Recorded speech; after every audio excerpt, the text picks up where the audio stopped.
저번 주 정무위원회에서 TMF 관계자들이 소환을 받아 여러 질의를 받았죠. 오갔던 질의의 핵심은 사실 이거였습니다. 돈을 어디다 썼냐라는 거죠. TMF의 판매금이 정산되지 않은 것은 그 돈이 없기 때문이잖아요. 그 금액이 무려 2,500억 원에 달하는데 그 돈이 어디에 갔길래, 어디로 증발했길래 돈을 지급하지 못하고 이 사태가 났는지에 대한 질의를 했던 시간이었죠. 그리고 우리의 구영배 회장님은 그건 잘 모릅니다. 재무팀이 압니다. 이런 이야기를 반복하고 있는 상황이었고요. 그러니까 정무위원들은 돈은 어디다 썼냐고 호통을 치고 있는 상황이고, 대답해야 되는 구영배 회장은 잘 모르겠다고 모르쇠로 일관하고 있는 상황이었는데요. 그런데 이 정무위원회를 보면서 이런 생각이 들었거든요. 이 사람이 어떤 신념을 가지고 어리석은 일관성을 유지하고 있구나 하는 생각이 들었어요. 왜냐하면 이 구영배 회장님이 질문과는 상관없이 자꾸 한 가지 이야기를 반복했는데, 한 번 더 기회를 주시면 이 사태를 제가 완벽하게 해결할 수 있다면서 한 번 더 기회를 줄 것을 요구했습니다. 정무위원들이 그렇게 꾸짖고 있는 상황에서도 한 번만 더 기회를 달라 계속해서 얘기를 했는데요. 그 이유가 뭐냐면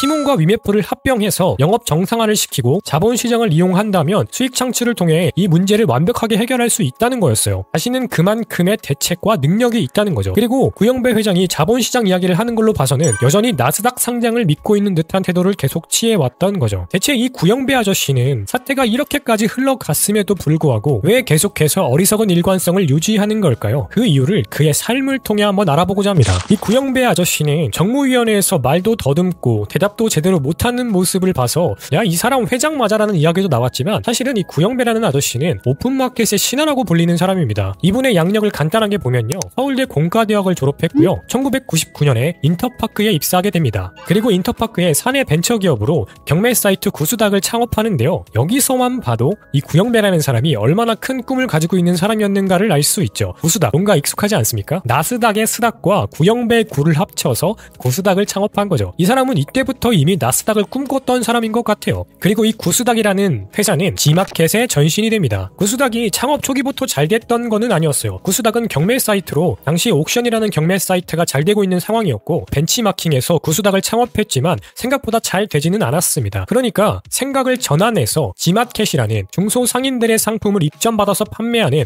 오픈마켓의 형태인 지마켓으로 전환하게 되죠. 이렇게 구수닥이 지마켓으로 변경이 되면서 오픈마켓의 시작을 알렸고요. 이 사람은 인터넷 유통업계의 지전적인 인물로 불리게 됩니다. 이 지마켓은 승승장구합니다. 오픈한 지 얼마 되지 않아서 오픈마켓 1위를 달성했고요. 지마켓의 매출은 2004년 141억에서 시작해서 무려 4년 만에 20배 이상의 성장을 이루게 됩니다. 그 결과로 2006년에 나스닥 상장에 성공하게 되고요. 2009년에는 거래액 4조 원을 돌파하면서 그야말로 신화와 같은 발걸음을 보여줍니다. 그리고 이런 지마켓의 성공은 구영배의 어리석은 일관성의 시작으로 이어지죠. 침 호재였는지 이베이가 국내 오픈마켓 시장을 잠식하기 시작했는데요. 당시 업계 2위였던 옥션을 인수함과 동시에 지마켓도 인수하는 움직임을 보여줍니다. 이베이가 지마켓을 인수할 때 그 규모가 무려 1조 6천억 원에 달했습니다. 지마켓과 옵션을 모두 합치면 점유율이 무려 90%에 달하는 상황이었죠. 이베이의 이런 파격적인 움직임에 구영배 회장은 지마켓을 1조 6천억 원에 팔면서 그야말로 신화를 써내려 갔죠. 이 젊은 시절의 구영배는 동종업계의 모든 사람들이 부러워할 만한 그런 업적을 쌓는 입지전적인 신화적 인물로 등극하게 됩니다. 그리고 구영배 아저씨의 행보는 끝나지 않습니다.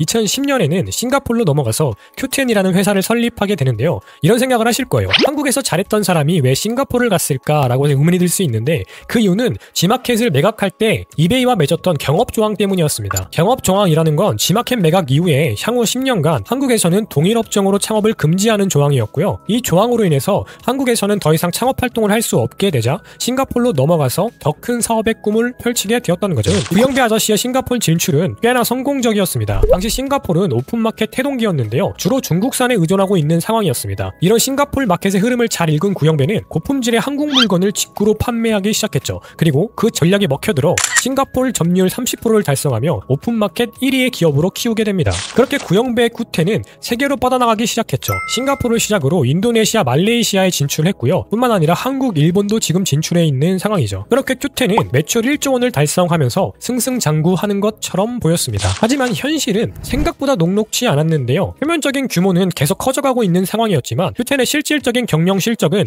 적자였습니다. 큐텐의 세계로 뻗어나가고자 하는 공격적인 마케팅과 확장으로 매년 영업이익은 적자를 보고 있는 상황이었고요.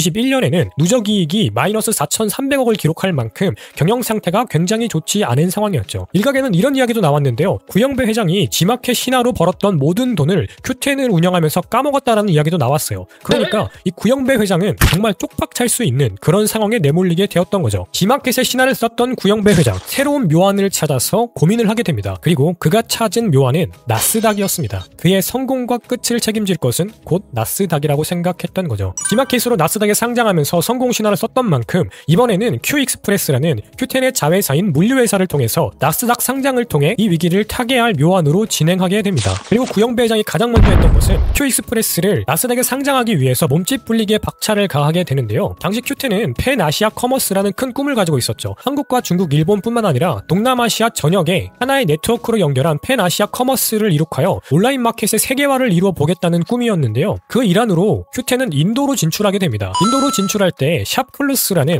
인도 4대 온라인 종합 쇼핑몰을 인수하게 됩니다. 이때 Q10은 샵클루스를 인수하면서 새로운 입점 기업들을 받게 되는데요. Q10이 운영하는 샵클루스에 들어오는 입점 기업들은 한 가지 조건을 받게 됩니다. 그것은 입점 중소기업이 운영하는 모든 물류를 Q익스프레스에 넘겨야 한다는 거였습니다. 즉 인도라는 큰 마켓에서 나오는 물류를 Q익스프레스의 몰아줌을 통해서 Q익스프레스의 몸짓을 불리려고 했던 거죠. 이런 나스닥을 향한 구영배의 행보는 인도에서 끝나지 않는데요. 10년간의 경업정이 끝이 나고 나자 구영배는 한국으로 돌아오죠. 그리고 파격적인 행보를 보이게 됩니다. 21년에는 티몬을 인수했고요. 22년에는 위메프 인수, 23년에는 인터파크까지 껴안으면서 한국의 이커머스들을 쓸어담기 시작합니다. 그리고 당시 언론들은 이런 구영배 회장의 행보에 큰 주목을 했죠. 왜냐하면 이 구영배라는 사람은 신화적인 인물이었으니까요. 돌아온 구영배, 한국 이커머스를 품은 이유는 무엇일까라는 이야기가 굉장히 핫한 이슈로 떠올랐고요. 뿐만 아니라 기사에서는 네쿠텐이라는 이야기도 나왔습니다. 네이버 쿠팡에 이어서 Q10이 이커머스를 3분지게 할 것이다 라는 기대감도 떠오르고 있는 상황이었죠. 그만큼 구영배라는 사람은 이커머스 시장에 있어서 신화적인 인물이었던 겁니다. 하지만 그의 행보에 이해할 수 없는 부분도 분명히 있었죠. 왜냐면은 티몬과 위메프도 Q10과 마찬가지로 실적이 좋지 않은 상황이었거든요. 19년을 기점으로 매출이 하락하고 있는 상황이었고요. 더 심각한 것은 영업이익은 역시나 마이너스를 기록하고 있었다는 겁니다. Q10이 4천억의 누적 적자를 안고 있었던 것처럼 티몬과 위메프도 계속 불어나는 적자를 안고 가는 이미 자본 잠식이 시작된 기업이었다라는 겁니다. 물론 사람들은 구영배 회장이 어떤 큰 그림을 가지고 한국에 들어왔다라는 기대감을 표시했지만 실제 그가 보여주는 행보는 조금 이상했던 거죠. 그의 행보가 이해되지 않았던 사실 중에 하나는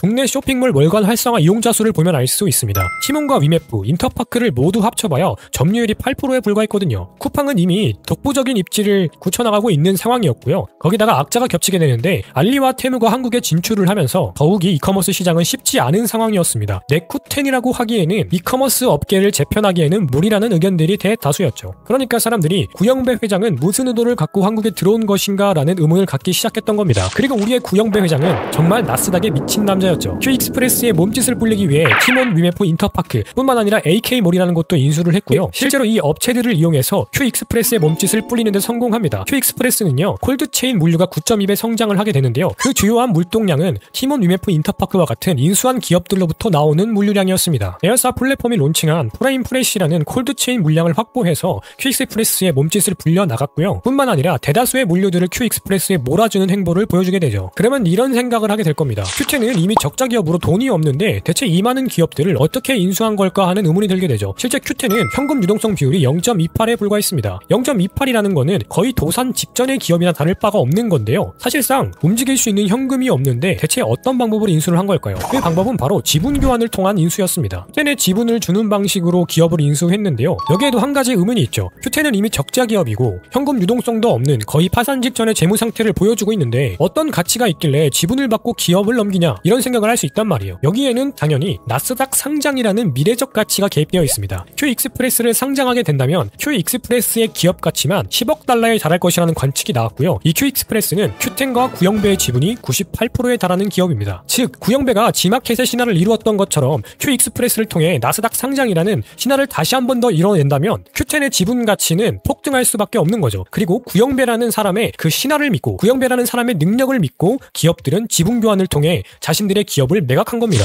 이러니 그가 어리석은 일관성을 포기할 수 없는 것이죠. 자신은 이미 G마켓이라는 신화를 씀을 통해서 자신의 능력을 증명해 보였고 앞으로도 자신의 능력이 세계에서 먹힐 것이라는 생각을 갖고 있었던 것 같습니다. 그리고 국내에 들어와서 인수합병을 하는 과정에서 구영배라는 신화의 네임밸류가 먹히는 것을 다시 한 번 더 경험했던 거죠. 구영배의 한국 진출은 실제로 한국에서 큰 화제거리였습니다. 오픈마켓의 신화 구영배가 돌아왔다. 그가 아시아 개척 시장에 나섰다. 이베이가 두려워하는 남자 Q10 구영배가 글로벌 마켓의 도약을 노리고 있다. G마켓의 신화 구영배의 기한 위한 새 주인을 맞은 티몬은 어떻게 될 것인가? 지마켓의 성공 신화의 주역 구영배가 이커머스 시장판을 흔들고 있다면서 그를 치켜 세워줬고 과거의 영광에 취한 그는 어리석은 인간성을 결코 버릴 수 없었던 겁니다. 다시 정무위원회로 돌아가 보면 정무위원회에서 그는 단언하건대 자신이 유용한 돈은 400억 뿐이라고 강하게 주장했습니다. 위시 인수하는데 400억만 사용했다는 거죠. 자신은 절대 다른 곳에 사용하지 않았고 모두 프로모션에 사용했다라고 이야기를 했어요. 하지만 정무위원회는 이 이야기를 믿지 않았죠. 그 이유는 위시를 인수한 금액이 약 2,500억 원입니다. 그리고 정부가 추산한 팀F 미정상 규모는 2,100억 정도죠. 이 금액을 비교해보면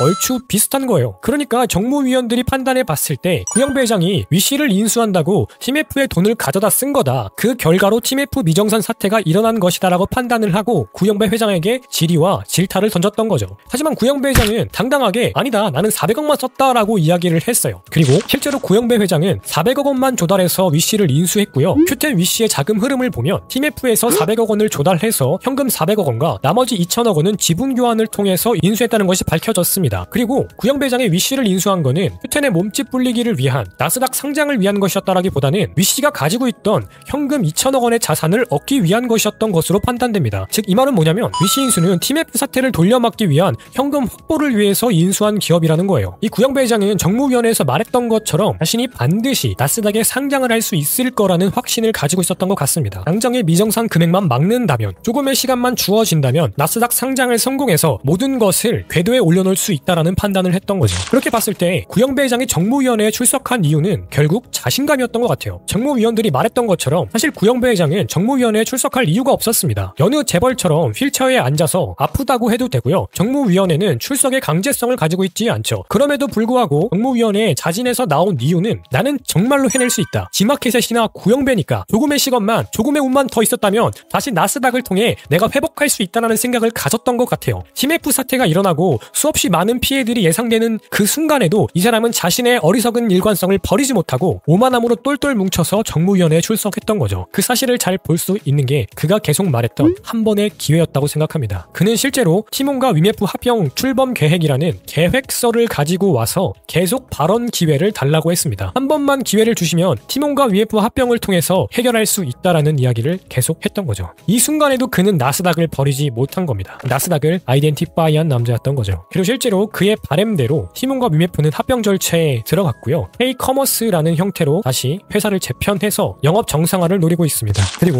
24년 8월 1일 머니투데이 인터뷰의 내용인데요. 사람들이 나를 탐욕스러운 사업가라고 평가하지만 사태 이전에 나는 분명 글로벌 업계에서 핵심적인 사업가였다. 이 모든 것이 무리인 것은 맞으나 자신에 대한 확신과 오만이 이 모든 일을 만들었고 20년간 투입했던 것이 사라졌다라는 대답을 하고 있죠. 즉 이 사태의 원흉은 자기 확신과 오만 그리고 어리석은 일관성이라는 겁니다. 그의 인생을 보면 그것이 어느 정도 납득이 되죠. 지마켓이라는 신화를 이루어낸 사람, 그 과거의 자신이 현재의 나를 넘어뜨린 겁니다. 그리고 이런 어리석은 일관성을 우리는 우리의 삶에서도 쉽게 발견할 수 있죠. 당장 유튜브판만 봐도 어리석은 일관성으로 인해서 자신의 모든 것을 잃어가고 있는 사람도 마주하게 됩니다. 그리스의 철학자 헤라클레이토스는 이런 이야기를 합니다. 동일한 강물에 두 번 들어갈 수 없다. 내가 한번 발을 담근 강물은 발을 담그기 전의 강물과는 다른 존재라는 거죠. 오늘의 나를 어제의 나로부터 격리시키지 못할 때 자신이 흐르는 강물임을 깨닫지 못하고 어리석은 일관성을 반복하게 된다는 겁니다. 구영배 회장은 지마켓 신화에 나로부터 자신을 격리시키지 못했고 현재의 자신이 이미 변화한 광물임을 깨닫지 못하고 어리석은 일관성을 반복하게 된 것이고요. 그의 어리석은 일관성은 자신의 문제로 끝마친 것이 아니라 수없이 많은 사람들에게 피해를 주고 사업을 건실하게 꾸려나가던 중소기업과 자영업자들에게 피눈물을 흘리게 만들고 있습니다. 그가 자신의 어리석은 일관성, 과거의 신화에 현재의 자신을 의탁하기 전에 책임감을 가지고 기업과의 윤리를 가지고 기업을 운영했다면 여전히 신화로 남는 존재가 되었을 건데 이제는 봉이 김선달, 양치기로 전락해버렸죠. 아무쪼록 팀F 사태가 조속한 해결을 통해서 피해를 보시는 분들이 없기를 바라겠고요. 이토록 성공했던 사람조차 과거의 자신을 돌아보고 현재의 자신을 객관적으로 판단하지 않는다면 그 어리석은 일관성으로 인해 모든 것을 잃는다는 것을 우리는 배우게 됩니다. 오늘의 일기는 여기까지고요. 오늘도 더 나은 삶을 위해 책임감을 가지고 나아가는 모두를 응원하겠습니다. 구독과 좋아요 눌러주시면 감사하겠습니다. 다음 일기에서 만나요.